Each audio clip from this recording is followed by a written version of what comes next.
अस्सलाम वालेकुम वरहमतुल्लाहि वबरकातुहू। मैं उम्मीद करती हूँ बच्चों कि आप अल्लाह ताला के फजल करम से सब बच्चे ठीक होंगे। चलिए बेटा अपनी बुक्स ओपन करें। इसका सफ़ा नंबर 59। आज हम इसकी रीडिंग करेंगे यहाँ से लेकर यहाँ तक। सब को खुशी दो, दुख कम करो, अपने वतन से प्यार करो, माँ बाप की खिदमत करो, पानी ज़ाया ना करो, पौधे ख़राब मत करो, अच्छे दोस्त बनाओ, अमन से रहो, सब के काम आओ, अपनी आज़ादी की कदर करो। यहाँ तक रीडिंग करनी है और फिर नए आने वाले जो मुश्किल अल्फाज हैं उनको अंडरलाइन करना है।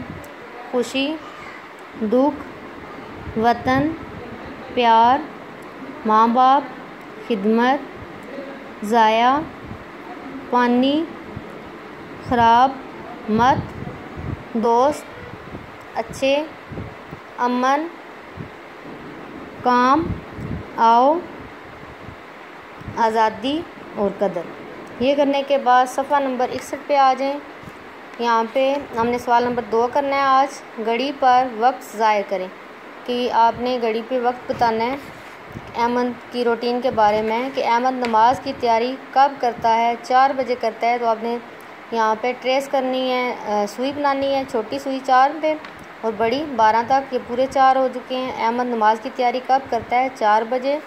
अगला सवाल है अहमद तिलावत कब करता है? 5 बजे। छोटी सुई 5 तक लेके आनी है और बड़ी 12 तक। उसके बाद जी अहमद वर्जिश कब करता है? पूरे 6 बजे करता है। तो ऐसे ही। और अहमद नाश्ता कब करता है? 7 बजे। तो छोटी सुई जो है वो 7 पे आएगी और बड़ी सुई 12 तक। तो साथ आपने सफ़ा नंबर 59 की रीडिंग करनी है और सफ़ा नंबर 61 पे ये जो 4 घड़ियाँ दी गई हैं इन पे आपने वक्त ज़ाहिर करना है। तो आज का काम आपका यही है।